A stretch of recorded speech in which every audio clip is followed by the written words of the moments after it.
When the Cleveland Browns announced Dillon Gabriel as their starting quarterback, it wasn't just a football decision, it was a message. And for Shedeur Sanders, it landed like a slap across the face. Shannon Sharpe wasted no time calling it out. On air, he practically erupted, dragging the coaching staff for what he called a classic case of organizational cowardice. The frustration wasn't just about the benching itself, it was about what it represented. Shedeur, a quarterback with not just bloodline credibility but genuine skill, had been demoted to the depths of the depth chart. If you're into the real story and all the messy twists they don't show on highlight reels, go ahead and subscribe. And if you're sticking around to see how this Browns QB chaos plays out, you should definitely be subscribed. Gabriel, a rookie with 0 NFL snaps, was suddenly QB1. Sharpe didn't even try to hide his disbelief. The Browns, in his view, weren't picking the better quarterback. They were picking the easier story. Gabriel didn't come with a legacy or the heavy media baggage of being Deion Sanders' son. He was plug-and-play. Shedeur, by contrast, required nuance, pension, vision, and apparently, that was too much to ask. Akasinko tried to steer the conversation toward patience and preparation, but even he seemed uneasy. The analysts quickly pivoted to the NFL's broader quarterback problem, how the league often sidelines talent in favor of system fit. Sharpe likened Shedeur's situation to countless other young quarterbacks who never even get to fail publicly because they're never given the platform to try. And with Shedeur, the pressure's magnified tenfold. He's expected to live up to his father and overcome a system designed to suppress young, unfiltered talent. But what made the entire situation sting even more was Shedeur's response, or lack thereof. He didn't tweet, didn't clap back, didn't stir up the media. That silence? That was strategy. According to Sharpe and Johnson, Shedeur knows that anything he says will be spun against him. So instead, he's opted to keep his head down and let his game speak when the time comes. The only problem is, he has to get on the field for that to happen. The Browns may think they're playing it smart by choosing predictability over pressure, but NFL history is littered with regrets that started the same way. Shedeur might not be the easiest quarterback to manage politically, but he's clearly the one who's ready for the long game. Mental resilience, composure under scrutiny, and a hunger to prove everyone wrong. Those don't show up on stat sheets, but they win games. Sharpe knows the signs. He's seen this play out too many times. Coaches get scared, ownership gets loud, and young quarterbacks with big names get benched before they can even stumble. And when Gabriel finally has his inevitable rookie moment, and he will, Shedeur will still be there. Not sulking. Not spiraling. Just waiting.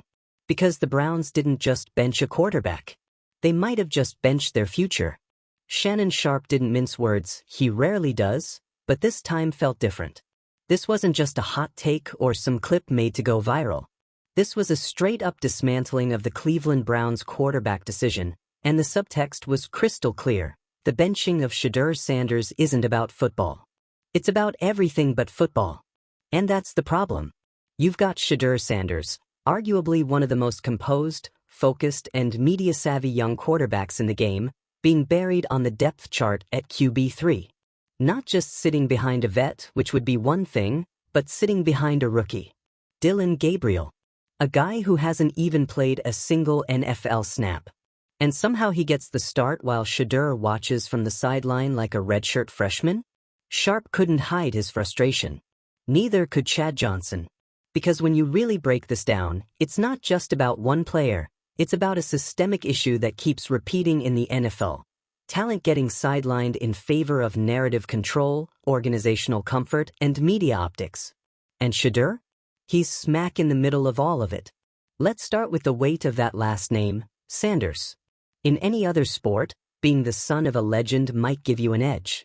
In football, it's a double-edged sword. Sure, you get visibility, but you also get expectations that are almost impossible to meet. Every mistake is amplified.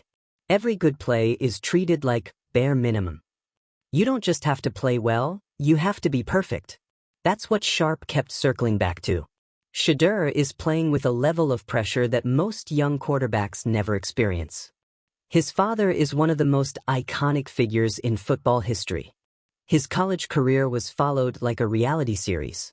And now, every move he makes is scrutinized by the media, the fans, and the front office as if he's already a 10-year vet. So what does Shedeur do? He stays composed. He keeps quiet. He plays it safe in interviews. He avoids controversy. He controls his image. And somehow that gets held against him too. Because in today's NFL, personality sells. Sharpe and Johnson both pointed it out. Guys like Jameis Winston, with big personalities and viral quotes, get far more leeway when things go wrong.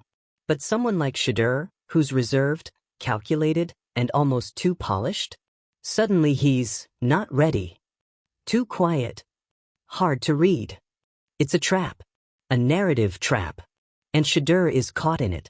Meanwhile, Dillon Gabriel steps into the starter role with zero NFL experience and none of the spotlight.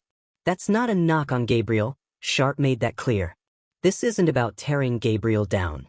It's about the decision-making process that got us here. Because the Browns didn't just choose one quarterback over another. They chose a storyline. One that's easier to manage, less controversial, and, frankly, less visible. But that kind of thinking? That's how organizations lose games. And it's why Shannon Sharpe was so animated in his criticism. Because this is bigger than one depth chart. It's about what the NFL prioritizes and how often it overlooks real talent in the name of avoiding discomfort. Sharpe didn't speculate. He analyzed. He pointed to the Browns' track record with quarterbacks, which, let's be honest, is not exactly sparkling. This is the same franchise that's gone through quarterback after quarterback, constantly chasing the next fix without ever committing to long-term development. And now they've got Shedeur Sanders sitting right there. Fully capable. Fully composed. Ready to contribute. But instead of nurturing that, they're shelving it. That's not coaching. That's cowardice. Akasinko chimed in on the media angle. How Shedeur's controlled approach to interviews and press conferences is actually a smart strategy. In a time when every word can be clipped, tweeted, and turned into a headline, Shedeur avoids the noise. That's not just maturity, that's awareness. And yet, it gets painted as lack of fire. As if not yelling into a mic means you're not hungry. The irony?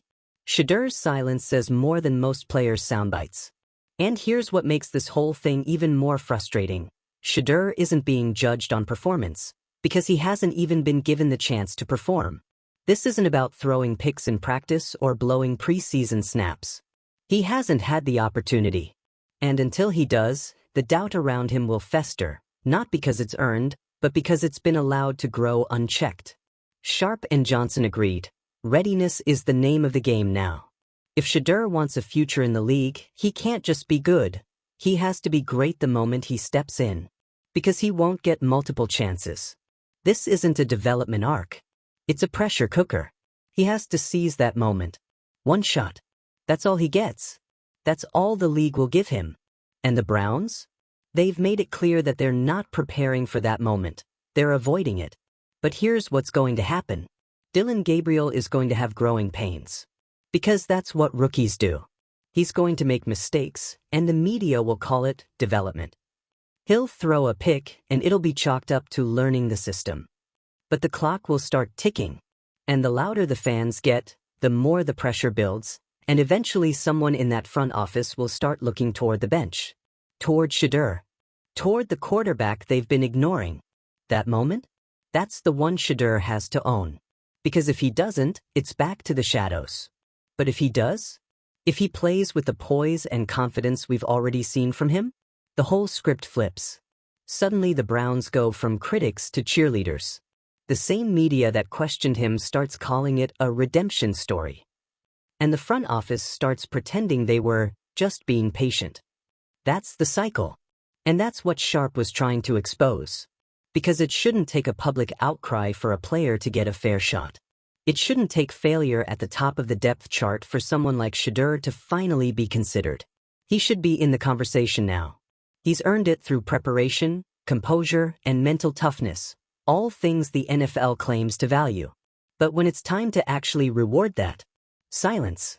So what's next? Sharpe and Johnson both made it clear, Shedeur can't control the depth chart, but he can control his mindset. And the second that opportunity opens up, even if it's brief, he has to go all in. No fear. No doubt. Just execution. Because that one shot? It might be the only one he gets. And if the Browns miss it? If they waste it? That's on them. Not him. So let's talk. Do you think Shedeur is getting a raw deal? Is this just NFL politics at work? Or is there a legit reason he's still sitting at QB3? Drop your thoughts in the comments. Hit that subscribe button if you're here for the unfiltered breakdowns, the accountability that teams avoid, and the drama the league tries to spin away. Because this story isn't over. Not even close. We'll be here for the next move. And trust, when Shedeur finally gets that chance, we'll all be watching. The NFL is a business. A ruthless one. And if you think that doesn't factor into every quarterback decision, every roster move, every snap under center, you're not paying attention. That's exactly what Shannon Sharpe and Chad Ochocinco were trying to pull the curtain back on. They weren't just talking about X's and O's. They were talking about image, market value, brand perception, everything that's not on the stat sheet. Because if the NFL were only about who's the most talented, Shedeur Sanders wouldn't be sitting at QB3. He'd be competing for that starting job. Maybe even winning it. But that's not the game he's playing. Shedeur's playing a different kind of game. One that's shaped by the spotlight he didn't ask for, the legacy he was born into, and the microscope that follows him every step of the way. And for better or worse, it's the same game that Dillon Gabriel doesn't have to play. Gabriel walks into the Browns facility with zero expectations. He's just the rookie. A clean slate. If he struggles, the organization shrugs. If he fails, it's development. But Shedeur? He doesn't get that cushion. He has to be flawless before he's even given a chance. And that right there, that's the double standard. Shannon Sharpe laid it out plain. Shedeur's biggest obstacle isn't his mechanics or his leadership or his playbook knowledge. It's perception. It's this unspoken narrative in NFL circles that players with a name are somehow shortcuts. That their path to the league was easier. That they didn't earn it. Which is wild because everything about Shedeur's approach screams earned. The film study. The discipline. The media restraint. The professionalism. He hasn't relied on the Sanders name, he's had to overcome it. And that's what burns. Because while he's doing everything right behind the scenes, he's still being passed over in public. Let's be clear, this isn't about trashing Dillon Gabriel. It's not about wishing failure on someone else. It's about asking a very real, very uncomfortable question. Why is Shedeur being held to a higher standard just to get the same opportunity?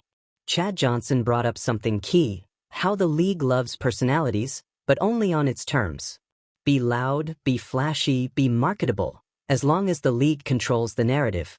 Shedeur, by contrast, doesn't play that game. He controls his message. He's deliberate, careful, thoughtful. And instead of that being praised, it's seen as cold or robotic. But here's the thing. In a league full of players who go viral for the wrong reasons, you'd think a guy like Shedeur, who never gives the media a reason to twist his words, would be exactly what you want at the quarterback position. Apparently not. Because right now, he's sitting third on a depth chart behind a rookie who hasn't proven anything yet. And the only thing that separates them, truly, is perception. It's about what the organization wants to deal with. They want quiet. They want predictable. And Shedeur, through no fault of his own, represents attention. Attention they don't want. Attention they're not prepared for.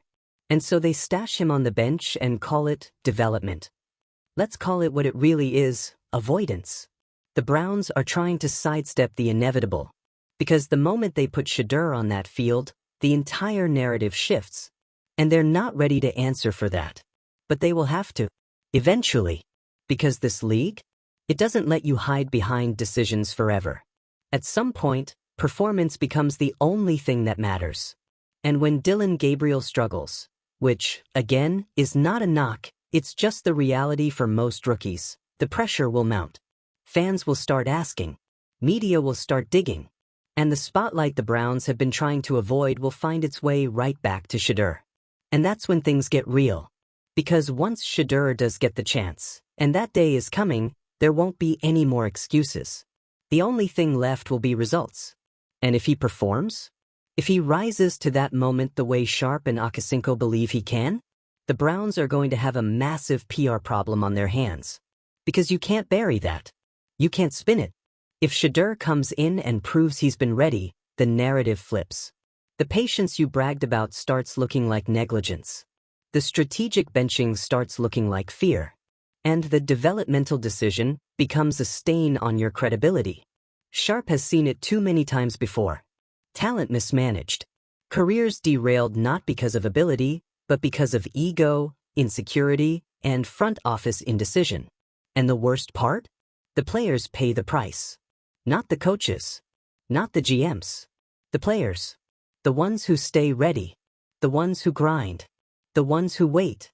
That's what makes the situation so maddening. Shedeur Sanders is the kind of quarterback franchises should be investing in. He's composed. He's prepared. He's been built for this. But instead, he's being treated like a risk. And that's not just frustrating. It's insulting. Especially when the bar isn't even being applied evenly. Gabriel, again, gets the benefit of the doubt. Because he's new? Because he's a better fit? Because he won't shake up the locker room dynamic? It's not about fit. It's about fear. The Browns are afraid of what Shedeur represents. Scrutiny, attention, expectations. And instead of rising to meet that challenge, they're dodging it.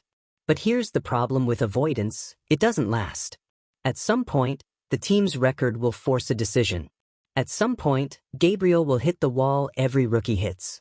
And at that moment, the Browns will need someone ready. And guess what? Shedeur will be ready. That's the part they're not accounting for. That's what Sharpe sees. He knows Shedeur is just waiting. Not bitter. Not sulking. Just preparing. Quietly. Methodically. Like a pro. And when the Browns finally turn to him, whether by necessity or desperation, they're going to realize what they've had sitting there this whole time. And then? Then it's going to be impossible to ignore. So here's the question: what took so long? That's what fans will be asking. That's what the media will be dissecting. And that's what Shannon Sharpe will be shouting from the rooftops. Because this isn't just about one decision, it's about a pattern. A pattern the league needs to break if it wants to truly evolve. And it starts by recognizing that talent doesn't come in one shape. That quarterbacks don't have to be loud to be leaders. That sometimes, the quietest player in the room is the one who's most ready for the moment. And when that moment comes for Shedeur Sanders, the Browns won't be able to take credit for it. They'll just have to own the fact that they almost let it slip through their fingers. There's only so long you can keep a fire contained before it spreads.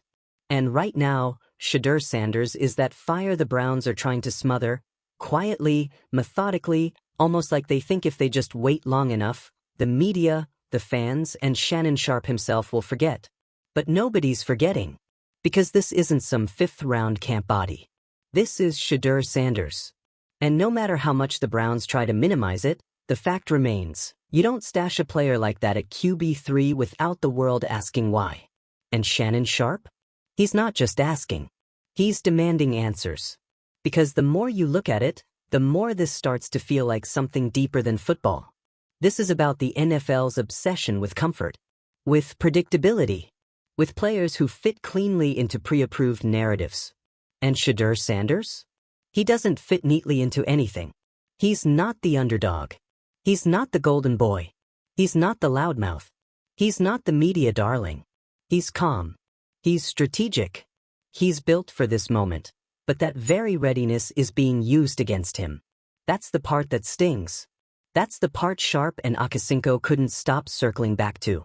Because in most cases, if a rookie quarterback walked into the building with Shedeur's poise, with his resume, with his level of preparation, coaches would be salivating. They'd be molding him into the face of the franchise. They'd be clearing the path, not blocking it.